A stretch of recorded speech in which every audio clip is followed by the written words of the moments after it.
नमस्कार, म प्रतिमा चौधरी।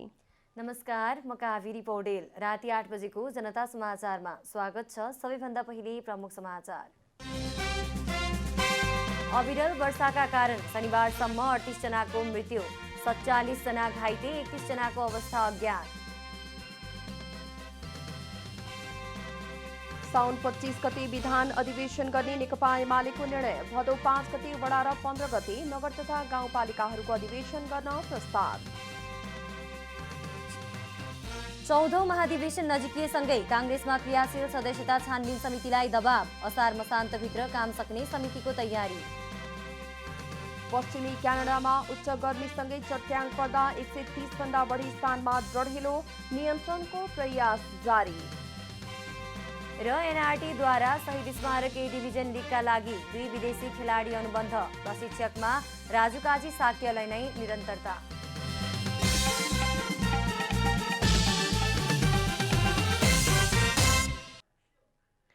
अब पूरा समाचार।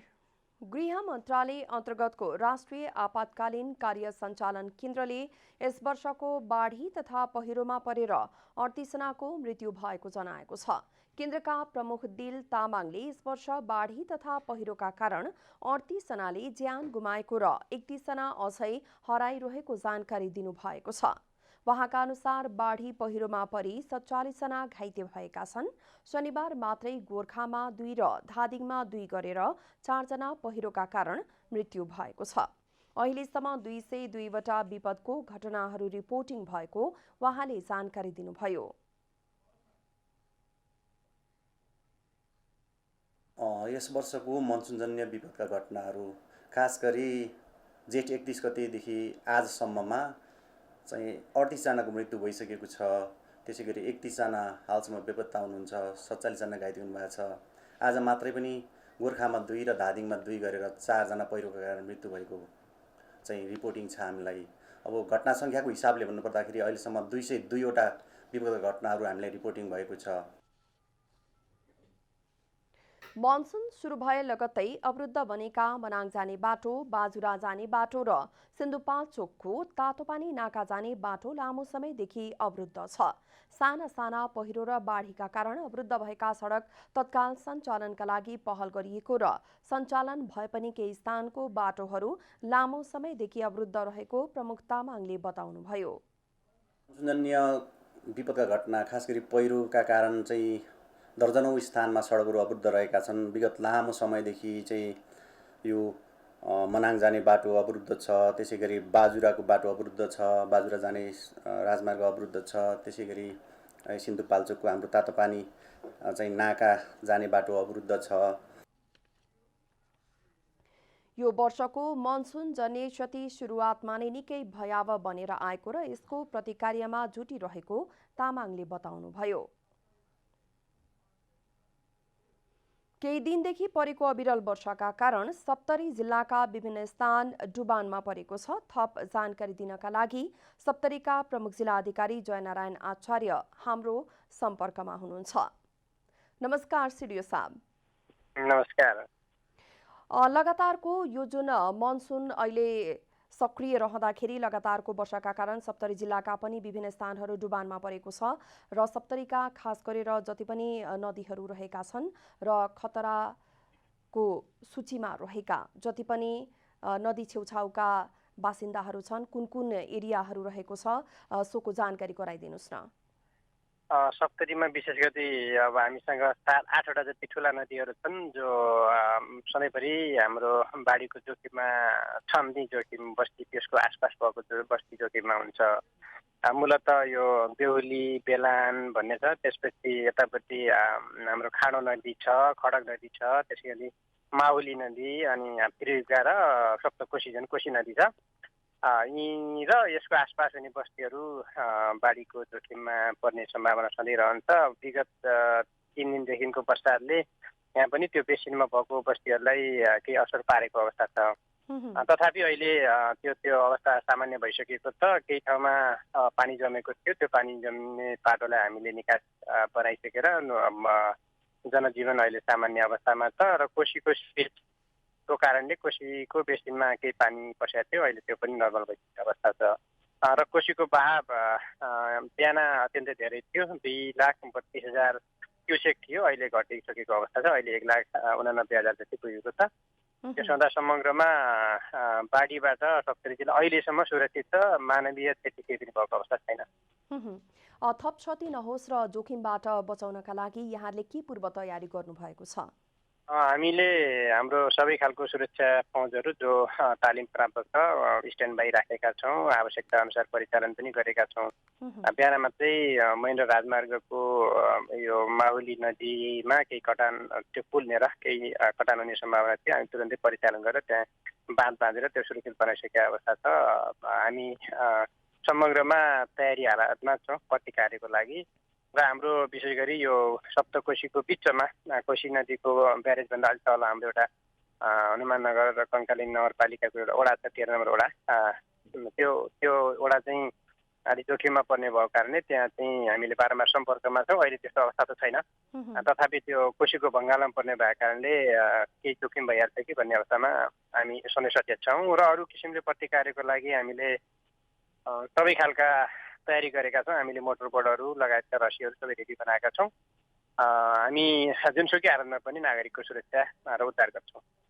जानकारीको लागि धेरै धेरै धन्यवाद। उहाँ हुनुहुन्थ्यो सप्तरीका प्रमुख जिल्ला अधिकारी जयनारायण आचार्य। हामीलाई सप्तरीको अहिलेको ताजा जानकारी दिएर गइसक्नु भएको छ। निरन्तरको वर्षाका कारण सप्तकोशी नदीमा पानीको बहाव यो वर्षकै उच्च भएको छ। आज दिउँसो पानीको बहाव 2,23,000 क्युसेक प्रति सेकेन्ड पुगेको थियो। पानीको बहाव बढेपछि कोशी ब्यारेजका 30वटा ढोका खुल्ला गरिएका छन्।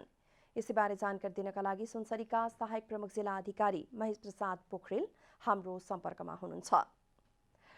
नमस्कार पोखरेल सर। नमस्कार। सप्तरी भर्खरै हामीले सम्पर्क गर्यौं, त्यहाँको सिडिओ साहबसँग कुराकानी भयो। अब सुनसरीमा 30वटा ढोका खुल्ला गरिएको र पानीको अहिलेसम्मको मापन गरिएको दिउँसोभन्दा अहिले पक्कै पनि केही कम नै होला। खतराको सूचक जुन ठुला नदीहरू रहेका छन् र सावधानीका र सतर्कताका जति पनि यहाँहरूले उपायहरू अपनाउनु भएको छ सोबारे हामीलाई विस्तृत जानकारी गराइदिनुहोस् न। यस्तो छ, हाम्रो सबभन्दा जोखिमको रूपमा रहेको कोशी नदी यो चाहिँ बिहान 2,32,000 पुगिसकेको अवस्था र 30वटा ढोकासम्म खोलेको अवस्था थियो भने अहिले चाहिँ 1,98,000 मा झरेको अवस्था र अहिले 27वटा ढोका खोलेको अवस्था छ। र कोशी नदीको हामीलाई अहिले जोखिम देखिएको छैन। तर यो जिल्लामा रहेको सुनसरी खोला र यो ट्याङ्ग्रा खोला यो इटरी नगरपालिकामा भएर बग्ने, यसले हामीलाई अलिकति समस्या पारेको थियो बिहानको अवस्थामा। त्यो पनि अहिले हामीले त्यो कलबटलाई नियन्त्रणमा लिएर अहिले निकासा गराइसकेपछि त्यो पनि समस्या हराएको छ र अहिले हामीलाई जोखिम कुनैबाट पनि देखिएको छैन। भनेपछि अहिले त जोखिमबाट बाँचिएका भनौँ न, अहिले त सतर्कता अपनाएर जोखिम नभएको अवस्थामा मनसुन सक्रिय नै छ। फेरि पनि पानीको बहाव बढ्ला, क्युसेक मिटरहरू पनि फेरि पनि बढ्ने नै छन् पक्कै पनि। त्यतिखेर पूर्व तयारी के गर्नुभएको छ र आउन सक्ने जोखिमबाट बच्न के कस्ता तयारीहरू गर्नुभएको छ? यस्तो छ हजुरको, हाम्रो यो डिसिएमसीको बैठक हामीले गएको 15 गते नै राखेर सबै नगरपालिका अनि त्यसपछि गाउँपालिका समेतलाईका प्रतिनिधिहरू, अध्यक्ष तथा मेयर साहबहरूलाई राखेर हामीले एउटा समन्वय बैठक गरेका थियौँ। र यसमा चाहिँ हामीले सबै गाउँपालिकाले एउटा वाटर बोट, त्यसै गरी उद्धारका सामग्रीहरू, यो डोरीदेखि लगायतका सामग्रीहरू चाहिँ जम्मा गरेर राख्ने भन्ने एउटा निर्णय गरेका छौँ। त्यसै गरी उहाँहरू परिचालन भइसक्नुभयो र त्यो जो जोखिमयुक्त स्थानहरूमा चाहिँ प्रचार प्रसार गरेर सतर्क रहनको लागि हामीले भनिसकेका छौँ। त्यसै गरी सिँचाइ कार्यालयलाई यो तत्काल कटान रोक्नको लागि जाली तथा ढुङ्गाहरूको व्यवस्थापन गरेर उहाँहरू एकदमै तयारी अवस्थामा रहनु भएको छ। हामी कुनै पनि बेला कुनै पनि प्रकोप पर्ने बित्तिकै त्यसको प्रतिरोधको लागि हामी तयारी अवस्थामा रहेका छौँ। हस्त धेरै धेरै धन्यवाद।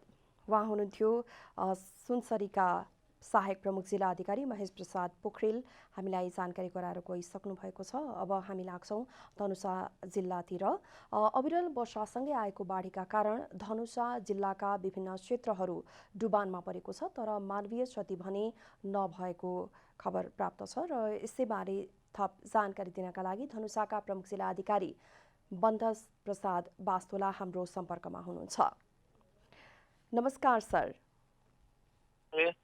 धनुषामा अहिले विभिन्न क्षेत्र डुबानमा रहेको खबर हामीले प्राप्त गरेका छौँ। धनुषाका खास गरेर कुन कुन क्षेत्र डुबानमा रहेको छ र कुन कुन क्षेत्र जोखिमयुक्त रहेको छ, जानकारी गराइदिनुहोस् न। धन्यवाद प्रश्नको लागि। खास गरी धनुषाको सदरमुकाम 2 नम्बर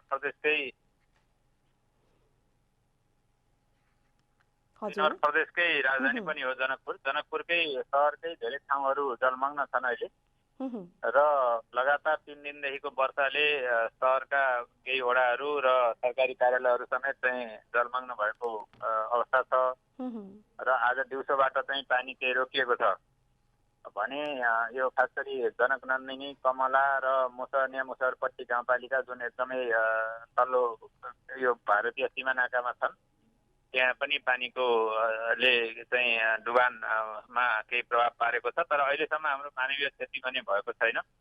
र खास गरी कमला नदी चाहिँ यो जुन धनुषा र सिराहाको सीमा नदी हो, कमला नदी चाहिँ अहिले त्यहाँ चाहिँ एउटा ठुलो क्षति, एउटा पुल हुलाकी राजमार्गमा बनेको एउटा ठुलो पुल चाहिँ अन्तिम चरण पुगेको पुल भत्काएको छ। यसको करिब 70 मिटर भाग चाहिँ पुलमा क्षति पुर्याएको छ, पुल जमिनमा धसिएको छ। यो धनुषाको लागि अत्यन्त दुःखद खबर छ। त्यो निकै ठुलो क्षति भएको अवस्था छ। अस्ति मात्रै त्यो घटना घटेको हो र त्यो पुलमा थप क्षति हुने क्रम पनि जारी छ। त्यस्तै रातु, जल्लाद, औरही, दुधमती, चारनाथ भन्ने खोलाहरूले पनि चाहिँ धनुषाका विभिन्न ठाउँहरूमा आंशिक असर पारेको छ, तर अहिलेसम्म ठुलो क्षति चाहिँ नभएको अवस्था छ। अब आज भएको यो डुबान पनि क्रमशः घट्दैछ। खास गरी यो नगर क्षेत्रमा अलिकति यो सडकहरू निर्माणाधीन अवस्थामा रहेको, नालीहरू निर्माणाधीन अवस्थामा रहेको र सम्पन्न नभएको कारणले पनि पानीको निकास सहज नभएको कारणले कतिपय ठाउँमा त्यो समस्या देखिएको छ। यहाँले भर्खरै हामीलाई जानकारी गराउनुभयो प्रदेश 2 को राजधानी जनकपुर धाम पनि डुबानमा परेको छ, विभिन्न क्षेत्रहरू डुबेका छन्। खासमा राजधानी नै भन्नुपर्छ, प्रदेश 2 को राजधानी जनकपुर धाम नै डुब्नुको कारण, डुबान हुनुको कारण चाहिँ नालाको अथवा उचित व्यवस्थापन नहुनु हो अथवा पानीको निकास नहुनुको मेन कारण चाहिँ के रहेछ? त्यो धेरै जसो यो जनकपुरमा सडकहरू निर्माणाधीन छन्, ढलहरू, नालीहरू निर्माणाधीन छन् र त्यो सम्पन्न नभइसकेको कारणले गर्दा चाहिँ पानीको सहज निकास हुन सकिरहेको छैन। त्यो कारणले पनि यो अलिकति चाहिँ जम्ने क्रम, पानी जम्ने क्रम छ भने अब पुराना संरचनाहरू कतिपय चाहिँ निकै गहिरा ठाउँमा संरचना भएको कारणले र मूल रूपमा पानीको ढल निकास प्रणाली राम्रो नभएको कारणले नै हो यहाँको खास डुबान भएको।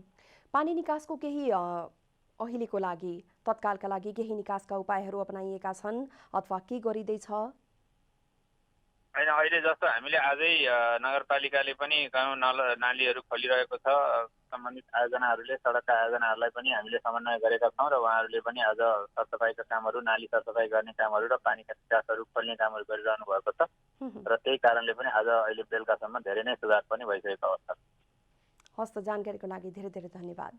उहाँ हुनुहुन्थ्यो धनुषाका प्रमुख जिल्ला अधिकारी बन्धस प्रसाद बास्तोला, हामीलाई जानकारी गराउँदै हुनुहुन्थ्यो अहिलेको धनुषाको डुबान क्षेत्रहरूको बारेमा। यसैगरी झापाको कन्काई, बिरिङ आदि नदीहरूमा पानीको बहाव बढेको र झापा गाउँपालिकाका अधिकांश क्षेत्रहरू डुबानमा परेका छन्। यसैबारे थप जानकारी दिनका लागि प्रमुख जिल्ला अधिकारी श्रवण कुमार तिमिल सिन्हा हाम्रो सम्पर्कमा हुनुहुन्छ। नमस्कार सिडियो साहब। नमस्कार। झापामा अहिले डुबानको अवस्था के छ र कुन कुन क्षेत्र जोखिमयुक्त रहेका छन्, जानकारी गराइदिनुहोस् न। खास गरी झापा जिल्लामा यो हाम्रो मेची नदी, निन्दा, बिरिङ, कन्काई र कमल अनि रतुवा, यी 6वटा नदी चाहिँ हामीलाई बढी जोखिमयुक्त नदीहरू छन् र त्यसमा अहिले खास गरिकन झापा गाउँपालिका वार्ड नम्बर 5 को चाहिँ खैरबारीमा यो बिरिङ नदीले त्यहाँ बाँझेको तटबन्धनलाई असर पुर्याएको स्थिति छ त्यहाँ जनताको तटबन्धन कार्यक्रम अन्तर्गत करिब 500 मिटर तटबन्धन निर्माणको काम भएको थियो। त्यसमा करिब 10 मिटर जति अहिले नदीले कटान गरेको छ। त्यहाँ रहेका करिब 20 घर चाहिँ जोखिममा रहेको स्थिति छ र त्यसमा अहिले बिस्तारै पानीको सतह घटेको कारणले गर्दाखेरि चाहिँ अब स्थिति त्यति जटिल हुँदैन कि भन्ने अपेक्षा हामीले राखेका छौँ र त्यहाँ चाहिँ खास गरी त्यहाँका यो 20 घर परिवारलाई स्थानान्तरणको लागि पनि हामीले पालिकासँग समन्वय भइरहेको छ। त्यहाँको चाहिँ झापा गाउँपालिकाका अध्यक्षसँग निरन्तर समन्वय सम्पर्क गरिरहेका छौँ र त्यो कटान जति 10 मिटर जति कटानमा चाहिँ हामीले यो खास गरिकन बाँसको पाइलिङ अहिले तत्कालको लागि त्यो चाहिँ बाँसको पाइलिङबाट चाहिँ मार्फत चाहिँ त्यो नदी कटानको कामलाई चाहिँ नियन्त्रण गर्ने प्रयत्न गर्दैछौँ। त्यस्तै शिव 87 नगरपालिका वार्ड नम्बर 5 को भेलामुनि भन्ने ठाउँमा पनि त्यहाँ अलिकति जोखिम देखिएको छ। बस्तीतिर त्यो खास गरिकन त्यहाँ चाहिँ कन्काई नदीको चाहिँ सतह चाहिँ त्यो करिब करिब जमिनको सतहसँग बराबर रहेको स्थिति छ।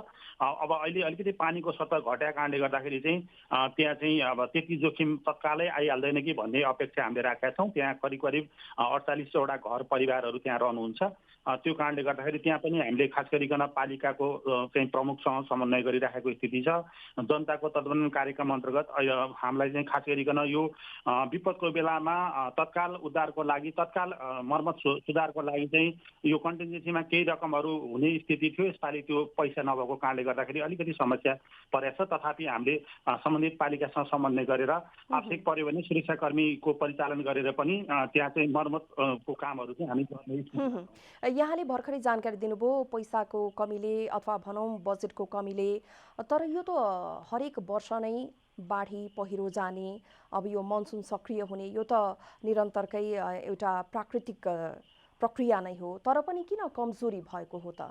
यसपटक चाहिँ यो बजेट निकासामा त्यो खास गरिकन कन्टिन्जेन्सीको रकम चाहिँ काटिएको स्थिति रहेछ। त्यो चाहिँ अर्थ मन्त्रालयसँग नि यो कुरो पुगिसकेको छ। सम्बन्धित मन्त्रालय मार्फत अर्थ मन्त्रालयमा समन्वय भइरहेको स्थिति छ र अब अहिले यो जनताको तटबन्धन कार्यक्रमले खास गरिकन यो विपदको बेलामा तत्काल मर्मत सुधारको लागि जोखिम नियन्त्रणको लागि चाहिँ उहाँहरूले त्यो प्रयत्न गर्दै आउनुभएको थियो। विगतका वर्षहरूमा पनि त्यो रकमहरू थियो। यसपालि विनियोजन नभएको कारणले गर्दा थोरै समस्या छ। तथापि हामीले सम्बन्धित पालिकासँग समन्वय गरेका छौँ र त्यो जनताको तटबन्धन कार्यक्रमको अफिसलाई पनि हामीले भनिरहेको स्थिति छ। हामी सबै पक्षसँग समन्वय गरेर खास गरी जोखिम न्यूनीकरणको लागि हामी प्रयत्न गरिरहेको स्थिति हो। हस् त, धेरै धेरै धन्यवाद जानकारी दिनका लागि। हुनुहुन्थ्यो झापाका प्रमुख जिल्ला अधिकारी श्रवण कुमार तिमल सिन्हा। हामीलाई झापाको अहिलेको डुबानको अवस्थाबारे जानकारी गराउँदै हुनुहुन्थ्यो। यसै गरी अविरल वर्षाका कारण पहिरो जाँदा 2 जनाको मृत्यु भएको छ र गोर्खा साथै तनहुँ जोड्ने पुल पूर्ण रूपमा क्षति भएको छ। थप जानकारी दिनका लागि प्रमुख जिल्ला अधिकारी शालिग्राम शर्मा पौडेल हाम्रो सम्पर्कमा हुनुहुन्छ। नमस्कार सिडिओ साहब। नमस्कार हजुर, स्वागत छ यहाँलाई। अहिलेसम्म यो निरन्तरको वर्षाले निकै क्षति पुगेको छ र खास गरेर भन्नुपर्दाखेरि अहिले यहाँलाई मैले गोर्खा र तनहुँ जोड्ने पुल पूर्ण रूपमा क्षति पुगेको खबर प्राप्त भएको छ र अहिलेसम्म 2 जनाको मृत्यु भएको भन्ने खबर पढिरहँदाखेरि कतिको मानवीय र भौतिक क्षति भएको छ जानकारी गराइदिनुहोस् न। धन्यवाद प्रश्नको लागि। अब गोर्खामा हामीले भन्नुपर्दा हामी 2 चरणमा हामीले क्षति बेहोरेको अवस्था छ। एउटा चाहिँ त्यो जुन 2 गतेको अविरल वर्षा हो, त्यो 2 गतेको अविरल वर्षाले चाहिँ हामी तिब्बतसँग जोडिएको गाउँपालिका जुन अत्यन्तै गोर्खा, यहाँबाट काठमाडौँबाट गोर्खा सुगम भए तापनि गोर्खा आइसकेपछि अत्यन्तै दुर्गम ठाउँ छ तिब्बतसँग जोडिएको हाम्रो गाउँपालिका चुन्नुम्री गाउँपालिका। त्यहाँ चाहिँ हामी यहाँबाट केन्द्रमै पुग्न 3-4 दिन लाग्छ। त्यसपछि केन्द्रबाट विभिन्न पालिकाहरूमा जान अर्को 2-3 दिन लाग्छ। त्यस्तो दुर्गम अवस्था छ र त्यो पालिकामा मोटर बाटो अहिलेसम्म पुगेको अवस्था छैन र त्यहाँ चाहिँ त्यहाँको एउटा चाहिँ ठाउँमा त्यो बुढी गण्डकीले सल्लेरी भन्ने ठाउँमा बुढी गण्डकीले 6वटा जति घर त्यहाँबाट वास आउट गर्यो र बाँकी 21वटा घरहरू जोखिममा रहेको अवस्था थियो। त्यस्तै अरू 1-2 ठाउँमा पनि 1-2टा घर बगाएको र बस्तीहरू जोखिममा भएको अवस्था त्यहाँ थियो र अहिले पनि छ। र अहिलेको त्यहाँको अवस्था के छ भने बाटो कच्ची बाटोहरू वासआउट भएको र खच्चड र मान्छेहरू हिँड्न नसक्ने अवस्था चाहिँ भएको हुनाले हामीले हेलिकप्टर मार्फत त्यहाँ टेन्टहरू, खाद्यान्नहरू अनि औषधिहरू हामीले त्यहाँ चाहिँ एक चरण चाहिँ पुर्याएका छौँ र अरू थप खाद्यान्नहरू त्यो माथिल्लो चाहिँ तिब्बती बेल्टमा खाद्यान्न चाहिँ पुर्याउने गरी हामीले पहल गरिराखेका छौँ। गृह मन्त्रालयमा पहल भइरहेको छ। 1-2 दिनभित्रमा हामीले त्यो चामल माथि ड्रप गर्छौँ र त्यहाँ कतिपय ठाउँमा अब त्यहाँ अहिले हामी त्यहाँ जान सक्ने अथवा हाम्रो प्राविधिकहरू जान सक्ने अवस्था नभए हुनाले त्यहाँ आरुघाट लार्केपास सडक निर्माण कार्यक्रम अन्तर्गत त्यहाँको हाम्रो सेनाको टोली त्यहीँ छ। त्यो सेनाको टोलीलाई चाहिँ नि हामीले प्रयोग गरेर अथवा त्यहाँ चाहिँ नि उसको ती विभिन्न जहाँ जहाँ वासआउट भएर ट्र्याकहरू छैनन् त्यहाँ पहरोहरू फुटाएर ट्र्याकहरू बनाउनु पर्ने अवस्था छ खच्चडको लागि र मान्छेको लागि। त्यसको लागि पनि प्रक्रिया सुरु भइसकेको अवस्था छ र अब त्यो चाहिँ यदि हामीले त्यो लाइफलाइन खुलाउन सक्यौँ भने अनि मान्छेबाट अथवा खच्चडबाट अनाजहरू ढुवानी गरेर त्यहाँको चाहिँ सङ्कट टार्ने तयारी हामीले गरिराखेका छौँ। र अहिले दोस्रो जुन हिजो अस्तिको 17-18 गतेको जुन अविरल वर्षाले गर्दा तल्लो बेल्टमा यो पालुङटार नगरपालिकाको बेल्टमा चाहिँ निकै क्षति पुर्याएको अवस्था छ। यहाँले भनेको जुन गोर्खा र तनहुँ जोड्ने पुल हो त्यो गोर्खा र तनहुँ जोड्ने त झोलुङ्गे पुल हो जुन चाहिँ अहिले त्यो लत्रि राखेको अवस्थामा थियो।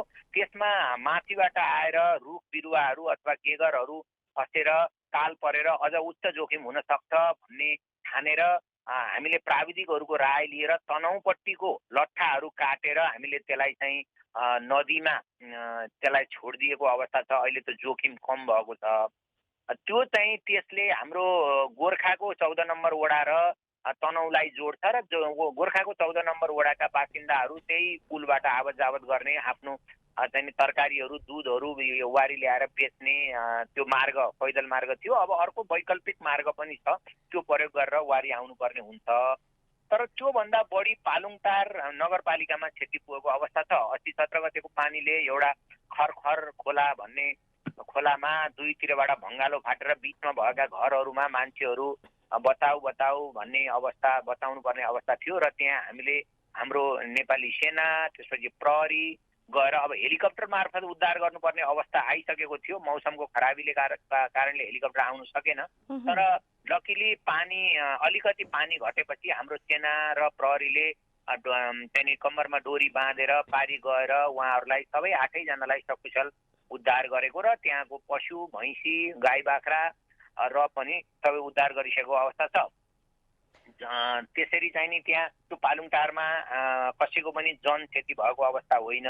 तर चाहिँ त्यहाँ 8-9 घर चाहिँ अहिले पुरै वासआउट के अरे बगेको र करिब 191 घर हामीलाई पालिकाबाट प्राप्त सूचना अनुसार 191 घरहरू जोखिममा रहेको विस्थापित भइरहेको अवस्था त्यहाँबाट हामीलाई सूचना प्राप्त भएको छ। त्यही बमोजिम हामीले प्रदेश सरकारसँग अनुरोध गरेर केही थान टेन्ट 20 थान टेन्ट हामीले त्यहाँ पुर्याएका छौँ र अहिले पालिका आफै चाहिँ उहाँहरूको चाहिँ नि उद्धार गर्ने र उहाँहरूलाई चाहिँ नि त्यहाँ बसोबास गराउने स्कुलहरूमा हामीले राखेका छौँ। उहाँहरूको खानापिनाको व्यवस्था अहिले त्यसरी गरिराखेको छ।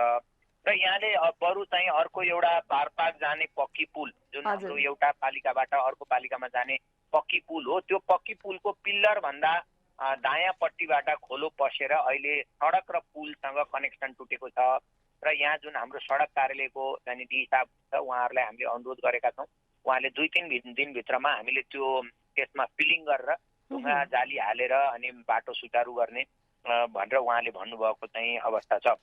अब अहिलेसम्मको स्थिति यो हो र यहाँले सुरुमा पृष्ठभूमिमा उठाउनु भएको चाहिँ यो सिरानचोक गाउँपालिकामा गए रातिको पहिरोबाट 2 जना वृद्धहरू मात्रै बस्नुहुँदो रहेछ त्यो घरमा। अनि त्यो चाहिँ नि पहिरोले त्यो घर बगाएपछि उहाँ त्यही पहिरोमा पर्नुभएछ। हाम्रो बिहान प्रहरी टोली गएर उहाँहरूलाई मृत अवस्थामा उद्धार गरेको छ। उहाँहरूको दुःखद निधन भएको छ।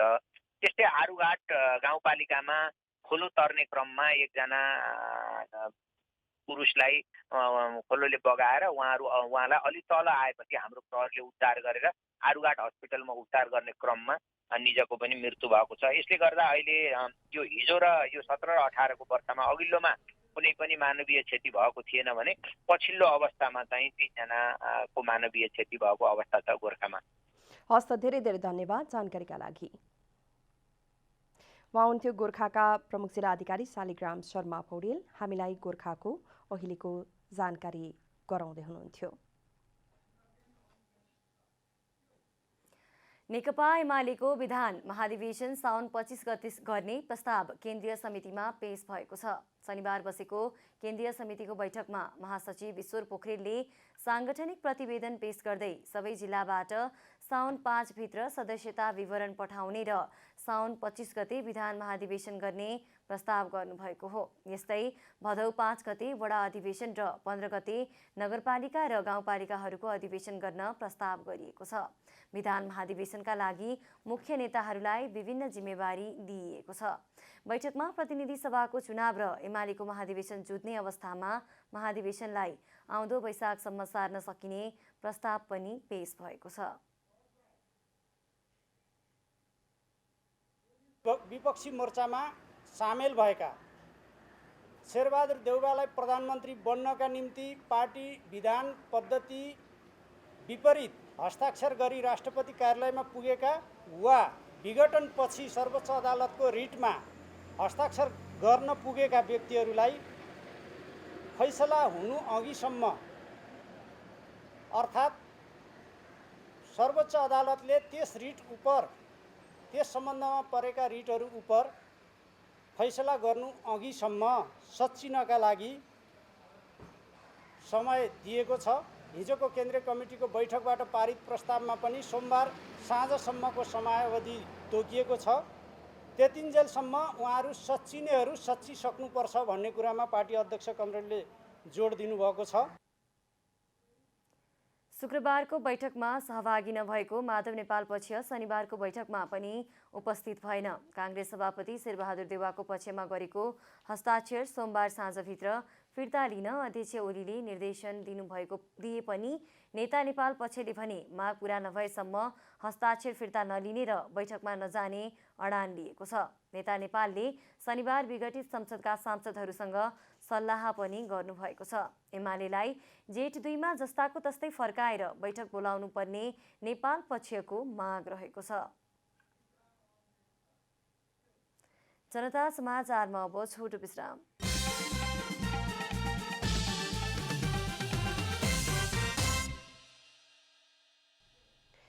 जनता समाचारमा अब थप समाचार। प्रधानमन्त्री केपी शर्मा ओलीले प्रमुख प्रतिपक्षीको नेतृत्वमा वैकल्पिक सरकार बनाउन हस्ताक्षर गर्नेहरू पार्टी कार्यकर्ता नभएको बताउनु भएको छ। नेकपा एमाले केन्द्रीय कमिटीको बैठकलाई सम्बोधन गर्दै प्रधानमन्त्री ओलीले आफ्नै पार्टी विरुद्धको मोर्चामा सामेल हुनेहरू नेकपा एमालेका कार्यकर्ता नभएको बताउनुभयो। प्रधानमन्त्री ओलीले विपक्षी गठबन्धनको नेतृत्वमा सरकार निर्माणका लागि राष्ट्रपति कार्यालयमा बुझाएको पत्रमा हस्ताक्षर गरेका तथा सर्वोच्च अदालतको रिटमा हस्ताक्षर गरेका आफ्ना कार्यकर्तालाई सच्चिएर फर्कन आह्वान गर्नुभयो। उहाँले सर्वोच्च अदालतले मुद्दाको फैसला गर्नु पूर्व नै आफूहरूलाई सच्याउन पनि सचेत गराउनुभयो। मुद्दाको फैसला हुँदासम्म नेकपा एमाले ढाल्ने प्रमुख प्रतिपक्षको नेतृत्वमा वैकल्पिक सरकार बनाउनेमा हस्ताक्षर जसको कायम रहन्छ ती पार्टी कार्यकर्ता होइनन्, नेताहरू। उहाँले सचिएर आए पार्टीमा रहेर काम गर्न सकिने तर ओहदाका बार्गेनिङ गरे त्यसलाई स्वीकार गर्न नसकिने बताउनुभयो। कारबाही फुकुवा गरी जेठ 2 मा फर्किनु नेता माधव नेपाल पक्षको माग भएको र त्यो माग पूरा गरेको भन्दै उहाँले अब कुनै पनि बहानामा पार्टीका क्रियाकलापहरू नरोकिने स्पष्ट पार्नुभयो।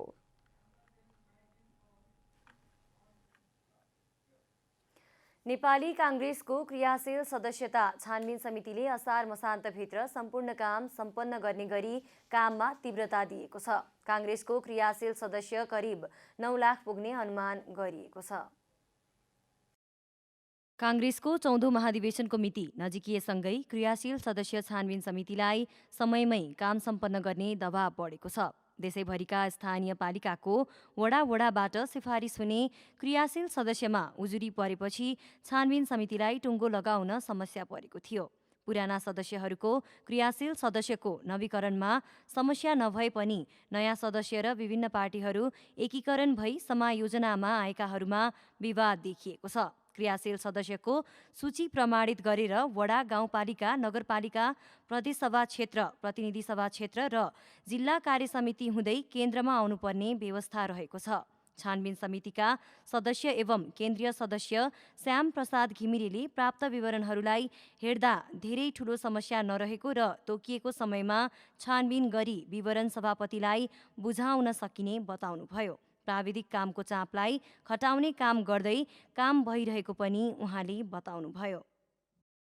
वडाले प्रस्ताव गर्ने, किनभने वडा नै उत्पत्तिको स्थल हो भन्ने कुरालाई स्वीकार गरेर वडाले प्रस्ताव गर्ने, पालिका, नगरपालिका, गाउँपालिका अर्थात् महानगरपालिका यसले चाहिँ त्यसलाई सिफारिस गर्ने, अनुमोदन गर्ने र यो सङ्घीय निर्वाचन क्षेत्रीय समितिले त्यसलाई चाहिँ निर्णय गरेर कम्प्युटर इन्ट्री गर्ने भन्ने हाम्रो व्यवस्था हो।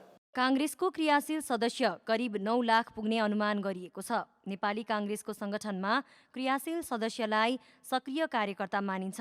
छानबिन समितिलाई प्राप्त भएको नामावली विवरण हेर्दा युवाहरूको ठूलो हिस्सा काङ्ग्रेसमा रहेको समिति सदस्य घिमिरेले बताउनुभयो।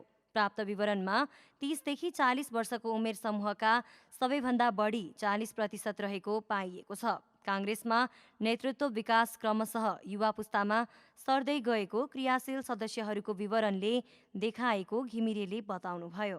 अहिले हामीले हेर्दाखेरि सबैभन्दा बढी उमेर समूह भनेको 40 देखि 50 उमेर समूहका मान्छेहरूको सङ्ख्या धेरै छ। त्यसपछि 30 देखि हामीले 10-10 वर्षको कुरा गर्ने हो भने 30 देखि 40, सबभन्दा बढी 40 देखि 50, त्यसपछि गएर 30 देखि 40 र 50 देखि 60 यो उमेर समूह। अब तपाईले 30 वर्षलाई जोड्ने हो भने चाहिँ 30 देखि 60 उमेर समूहका मान्छेहरू सबैभन्दा बढी छन्। तर नेतृत्व चाहिँ अब बिस्तारै युवा पुस्तातर्फ उन्मुख छ भन्ने कुरा त यो ट्रेन्डले देखाइ नै राखेको छ। काङ्ग्रेसको महाधिवेशन आगामी भदौ 23 गतेभित्र अनिवार्य रूपमा गरिसक्नुपर्नेछ। यसैमा महाधिवेशन तयारीका कामहरू पनि भइरहेका छन्। नेपाली काङ्ग्रेसमा क्रियाशील सदस्यहरूले महाधिवेशन प्रतिनिधि र महासमिति सदस्य छानेर पठाउनेछन् भने केन्द्रीय समितिका सदस्यहरू स्वतः महाधिवेशन प्रतिनिधि हुने व्यवस्था छ।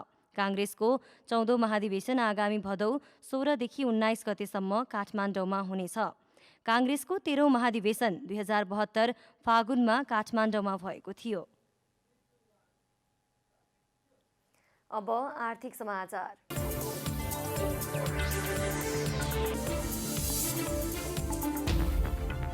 नेपाल चेम्बर अफ कमर्स अध्यक्ष राजेन्द्र मल्लले नेपाल राष्ट्र ब्याङ्कका गभर्नर महाप्रसाद अधिकारी समक्ष आगामी मौद्रिक नीतिका लागि च्याम्बरको तर्फबाट 37 बुँदे सुझाव दिनुभएको छ।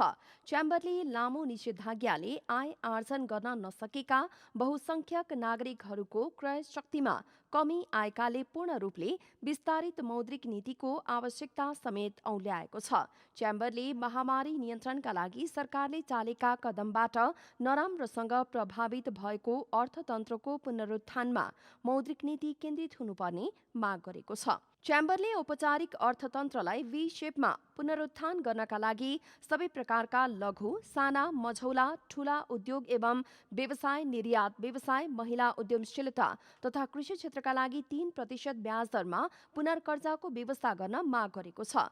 त्यसैगरी मौद्रिक नीतिमा गरिएको व्यवस्था कार्यान्वयनका लागि समयमै निर्देशिका, नियमावली र पुनर्कर्जा वितरण कार्यविधिलाई सरल र सहज बनाउनु पर्ने तर्फ पनि च्याम्बरले राष्ट्र ब्याङ्कको ध्यानाकर्षण गराएको छ। यो चाहिँ कोभिड-19 को इम्प्याक्टमा परेकाहरूलाई चाहिँ सम्बोधन गरेको कुरा हामीले चाहिँ स्वागत पनि गर्नुपर्छ हैन।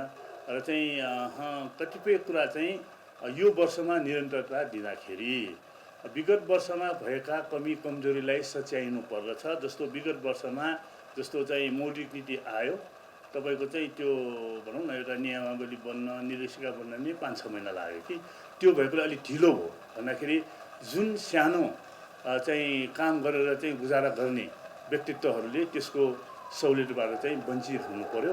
चालू उद्योग व्यवसायका ऋणीलाई थप धितो नराखी ऋणको 25% थप उपलब्ध गराउनुपर्ने 2078 चैत्र मसान्तसम्म बिना जरिवाना ब्याज बुझाउन सक्ने व्यवस्था मिलाउनुपर्ने बुझाउन सक्ने व्यवस्था गरिनुपर्ने 2079 कुनै पनि ऋणीको धितो लिलाम गर्न नपाइने बैंक तथा वित्तीय संस्थाको बेस रेटमा अधिकतम प्रतिशतको मापदण्ड तोकेर प्रिमियम थप गर्ने व्यवस्था गर्नुपर्ने कर्जा अवधिभर प्रिमियम स्थिर हुनुपर्ने व्यवस्था गर्नुपर्ने 10 लाख रुपैयाँसम्म नगद कारोबार ओसार पसार गर्न पाउने व्यवस्था गर्नुपर्ने सुझाव च्याम्बरले दिएको छ। च्याम्बरको सुझाव बुझ्दै गभर्नर अधिकारीले सुझावहरूलाई ध्यानमा राख्दै मुलुकको अर्थतन्त्रलाई सक्दो टेवा पुग्ने गरी नीति ल्याउने आश्वासन दिनुभएको च्याम्बरका अध्यक्ष मल्लले जानकारी दिनुभयो। हामीले एसएमइजहरूको एउटा सहुलियतको लागि यो ब्याजमा अनुदान भयो हैन, विशेष गरी 3 देखि 5% गरिनुपर्छ भन्ने कुरा राखेका छौँ।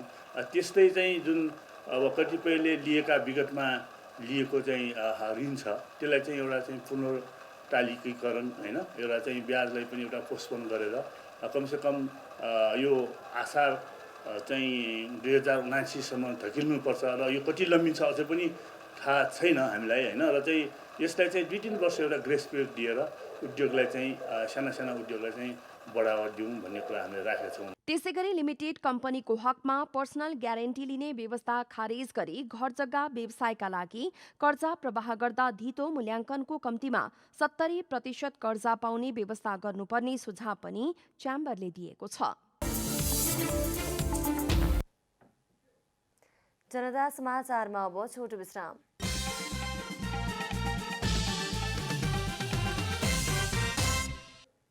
अब खेलकुद समाचार।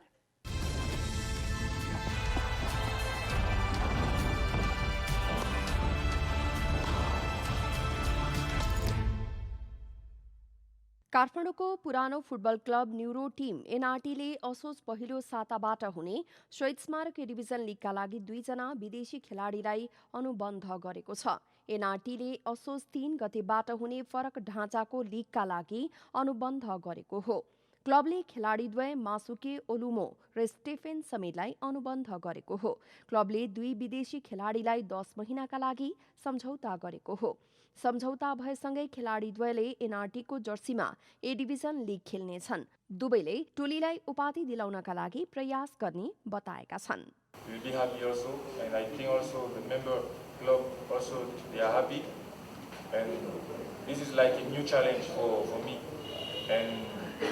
We will work hard to give our best every day.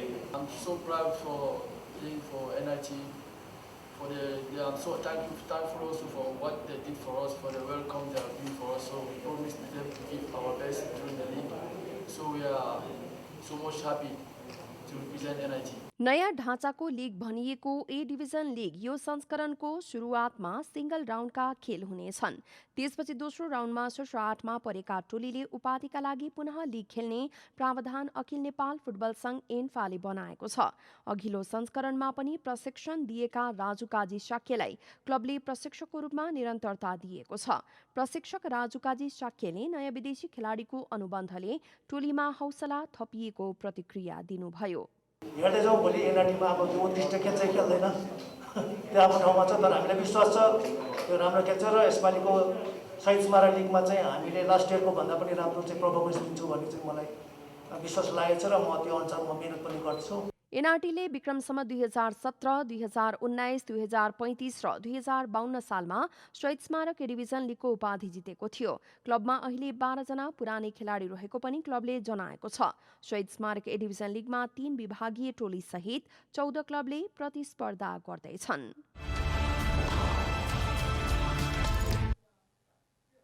अब मौसम समाचार।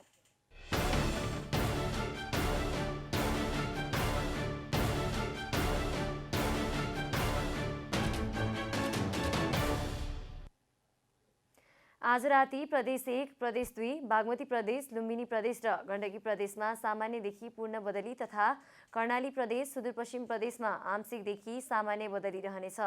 प्रदेश 1, प्रदेश 2 र गण्डकी प्रदेशका 1-2 स्थानमा धेरै भारी वर्षाको समेत सम्भावना रहेको जल तथा मौसम पूर्वानुमान महाशाखाले जनाएको छ। अब देशभरका विभिन्न स्थानका मौसम सम्बन्धी थप विवरण।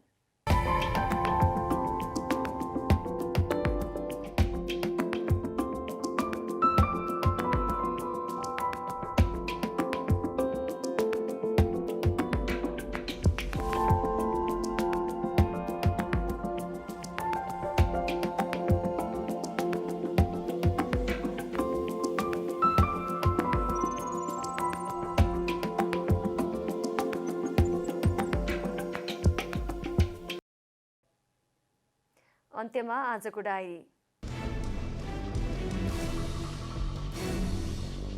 नेकपा एमालेको विधान महाधिवेशन साउन 25 गते गर्ने प्रस्ताव केन्द्रीय समितिमा पेश भएको छ। यस्तै भदौ 5 गते वडा अधिवेशन र 15 गते नगरपालिका र गाउँपालिकाहरूको अधिवेशन गर्न प्रस्ताव गरिएको छ। बैठकमा प्रतिनिधि सभाको चुनाव र एमालेको महाधिवेशन जुझ्ने अवस्थामा महाधिवेशनलाई आउँदो वैशाखसम्म सार्न सकिने प्रस्ताव पनि पेश भएको छ। नेपाली कांग्रेसको क्रियाशील सदस्यता छानबिन समितिले असार मसान्तभित्र सम्पूर्ण काम सम्पन्न गर्ने गरी काममा तीव्रता दिएको छ। कांग्रेसको क्रियाशील सदस्य करिब 9 लाख पुग्ने अनुमान गरिएको छ। कांग्रेसको 14औं महाधिवेशन आगामी भदौ 16 देखि 19 गतेसम्म काठमाडौँमा हुनेछ। कांग्रेसको 13औं महाधिवेशन 2072 फागुनमा काठमाडौँमा भएको थियो। गृह मन्त्रालय अन्तर्गतको राष्ट्रिय आपतकालीन कार्य सञ्चालन केन्द्रले यस वर्षको बाढी तथा पहिरोमा परेर 38 जनाको मृत्यु भएको जनाएको छ। केन्द्रका प्रमुख दिल तामाङले 31 जना अझै हराइरहेको र 47 जना घाइते भएको जानकारी दिनुभयो। आज मात्रै गोर्खामा 2 र धादिङमा 2 जना गरेर 4 जना पहिरोका कारण मृत्यु भएको छ। अहिलेसम्म 202 वटा विपदको घटनाहरू रिपोर्टिङ भएको उहाँले जानकारी दिनुभयो। पश्चिमी क्यानाडामा अहिलेसम्मकै उच्च गर्मीसँगै चट्याङ पर्दा 130 भन्दा बढी डढेलोका घटना देखा परेको छ। क्यानाडाको संघीय सरकारले डढेलो नियन्त्रण र आकस्मिक सेवाका लागि ब्रिटिश कोलम्बियामा सैन्य जहाज पठाउने बताएको बीबीसीले जनाएको छ। यसै साताको सुरुमा उक्त प्रदेशको लिटन गाउँका मानिसहरू त्यहाँबाट पलायन हुनु परेको थियो। काठमाडौँको पुरानो फुटबल क्लब न्युरो टिम एनआरटीले असोज पहिलो साताबाट हुने शहीद स्मारक डिभिजन लिगका लागि 2 विदेशी खेलाडीलाई अनुबन्ध गरेको छ। क्लबले खेलाडीद्वय मासुके ओलुमो र स्टेफन समीलाई अनुबन्ध गरेको हो। क्लबले दुवै खेलाडीलाई 10 महिनाका लागि सम्झौता गरेको छ। सम्झौता भएसँगै खेलाडीद्वयले एनआरटीको जर्सीमा ए डिभिजन लिग खेल्नेछन्।